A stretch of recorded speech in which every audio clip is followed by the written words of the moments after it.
Kusoo dhawaada daawadayaal wararkii ugu dambeeyay ee dagaaladii ka dhacay maanta magaalada Tukarraq ee ka tirsan gobolka Sool ee dhexmarida Somaliland iyo Puntland oo ay imika soo baxayaan wararka hordhaca ah ee waxyeelada kala gaadhay labada ciidan ee isku haleelay aagaasi.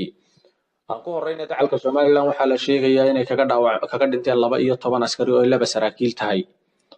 Waxaana la sheegayaa inay ka dhaawacmeen 19 askari oo kale. askarta Somaliland kaga dhimatay ayaa badankooda maanta lagu aasay magaalada galabta lagu aasay magaalada la yiraahdo Og oo halkaasi oo ah taliska guud ee ciidanka Somaliland ee bariga. Waxaa kale oo la sheegayaa in qaar loo soo qaaday meydkooda saraakiisha dhinaca caasimadda ee magaalada Hargeysa. dagaalka Puntland ayaa waxaa la sheegayaa markii hore iyagu dagaalka soo qaaday waa sida ay warar badan oo aan xogaal ku helay xaqiijinayaan ayaa waxaa la sheegayaa inay markii hore soo didiyeen ciidanka Somaliland hase yeeshee markii dambe xoojinay heleen kuwa Somaliland ay ka gacan sareeyeen si xun loogu jabiyay dagaalkaasi. waxaana la sheegayaa inay dhimashadu gaadhayso 45 askari oo ka tirsan maamul goboleedka Puntland.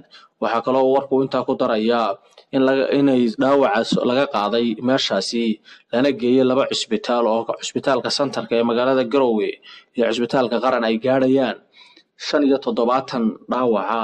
wuxuu warku intaa ku daray in jawiga magaalada Garowe si weyn isu bedelay galabnimadii iyo gelinkii dambe ee maanta markii dhaawacyada iyo dhimashada badani ay gaadheen.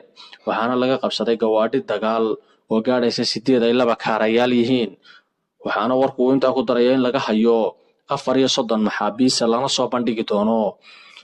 waxaa kale oo warku intaa ku darayaa inay xaaladdu murugsan tahay iminkana ciidamadu ay xoogay kala fogaadeen hase yeeshee markasta dagaal la filan karo maadaama oo kan yahay dagaal aad u qadhaadh oo maanta dhexmaray. dagaalkan ayaa daawadayaal noqonaya dagaalkii abid ugu xumaa ee dhexmara Somaliland iyo Puntland uguna qasaaraha badnaa. dagaalkan oo la arkayay baryahan badan la saadaalinayay ayaan qof kasta oo Soomaaliyihiin saadaalin inuu sidan u dhacayo dhimashada iyo dhaawaca intan leegina imanayo.